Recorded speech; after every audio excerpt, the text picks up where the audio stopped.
आज हम संवेग के बारे में बताते हैं। संवेग जो कहता है किसी वस्तु या द्रव्यमान के गुणनफल को क्या कहते हैं? वस्तु के द्रव्यमान और गुणनफल को संवेग कहते हैं। संवेग को P से सूचित करते हैं, जो कि P बराबर जो होता है एम भी। P बराबर क्या होता है? एम भी। यही सूत्र है, इसी पर आपका संवेग निकल जाएगा। संवेग बराबर द्रव्यमान गुने वेग। एम से हो गया द्रव्यमान, बी से हो गया वेग। संवेग बराबर द्रव्यमान गुने वेग होता है। संवेग जो है यह सदिश राशि है। संवेग का ऐसा मात्रक मीटर प्रति सेकंड होता है, क्योंकि किलोग्राम मीटर प्रति सेकंड। एम यानी एम से द्रव्यमान, द्रव्यमान का होता है केजी। अभी से चाल, तो इसका क्या होता है? मीटर पर सेकेंड। चाल का क्या होता है? मीटर प्रति सेकेंड। तो ये आपका हो गया एसआई मात्रक। ये क्या हो गया? एसआई मात्रक। कैसे आया? तो आपको हमने बता दिया कि केजी का द्रव्यमान का हो गया केजी, और चाल का भी मतलब होता है चाल, तो उसका हो गया मीटर पर सेकेंड एसआई मात्रक।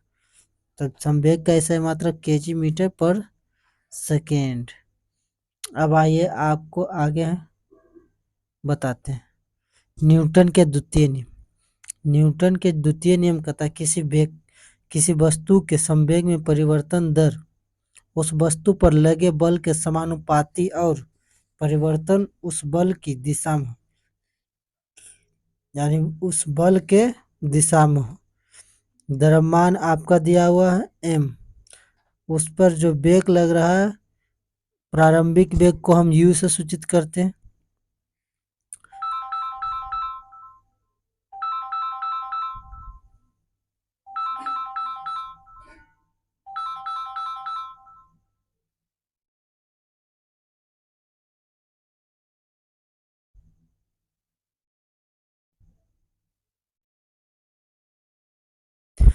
प्रारंभिक वेग को हम यू से सूचित करते हैं। तो यहाँ कर प्रारंभिक संवेग बराबर जो होता है एम यू, यानी P1 बराबर जो दे रहा है आपका एम यू दे रहा है, और उसमें क्या था? संवेग, यानी P बराबर था प्रथम नियम में एम भी था। चलिए आपको आओ हम बताते हैं।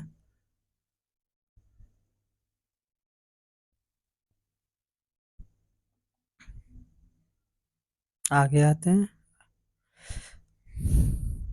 करा वस्तु का समय टी अंतराल के बाद संवेग जो है P2 बराबर एम भी होता है।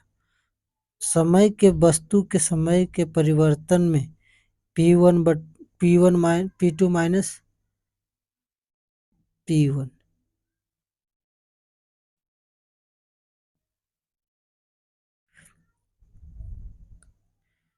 वस्तु के संवेग के परिवर्तन दर को संवेग परिवर्तन, यानी करा संवेग में जो परिवर्तन होता है P2 माइनस P1 बाय समय अंतराल यानी T। अब न्यूटन के द्वितीय नियम के अनुसार लगते परिमाण यानी F, यानी बल समानुपाती जो होता है, ये P1 और P2 यानी संवेग 1 और संवेग 2 घटाओ संवेग 2 घटाओ संवेग 1 बटे T, ये समानुपाती होता है। फिर यहाँ कर रहा है आपका कि F बराबर K P2 minus P1 by T। के जो है कांस्टेंट है, यानी नियतांक है। P बराबर जो था P1 बराबर तो आपको बता दिए कि m द्रव्यमान और प्रारंभिक वेग, P2 बराबर द्रव्यमान गुने वेग। चलिए इसको हम अभी हटाते हैं।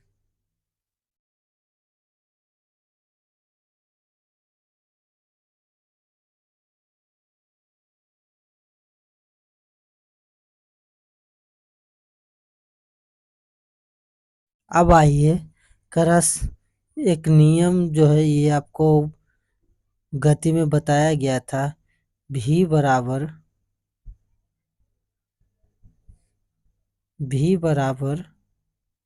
सॉरी पेन पर नहीं जा, v बराबर u plus A T, v बराबर जो है u plus A T.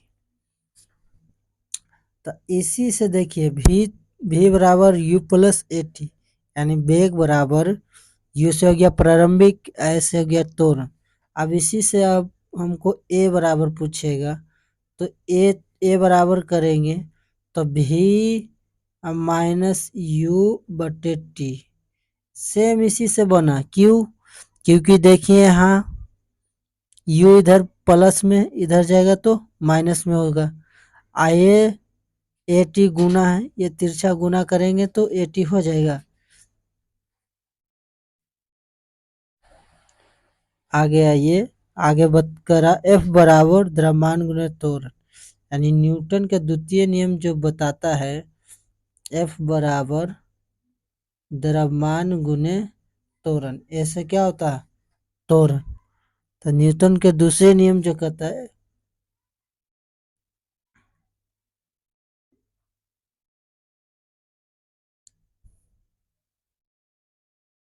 Newton के दूसरे नियम जो होता है ये यही सूत्र पर लागू होता है। बल बराबर जो होता है मात्रा गुने त्वरण, द्रव्यमान गुने त्वरण होता है। बल बराबर द्रव्यमान गुने त्वरण होता है, यानी इसको हिंदी में लिखेंगे तो बल बराबर द्रव्यमान गुने त्वरण,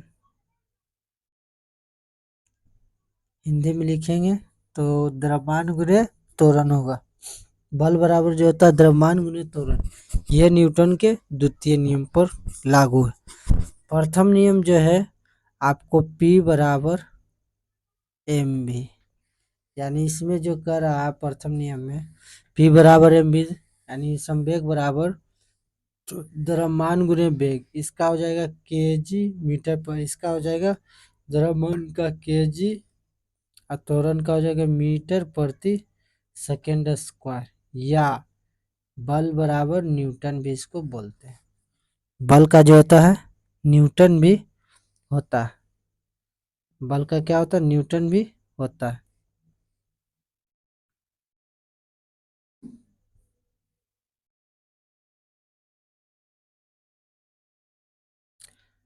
चलिए अब आगे आपको बताते हैं। तो द्वितीय नियम समझ गए कि बल, यानी द्वितीय नियम का कह नाम है कि बल बराबर जो होता है द्रव्यमान गुने त्वरण, यानी द्रव्यमान और त्वरण जो दोनों क्या होता है गुणनफल, यहाँ कह दिया दोनों गुणनफल के बराबर होता है। अब आगे आइए अगला पे आपको समझाते हैं। अब इसका उदाहरण आपको समझना होगा।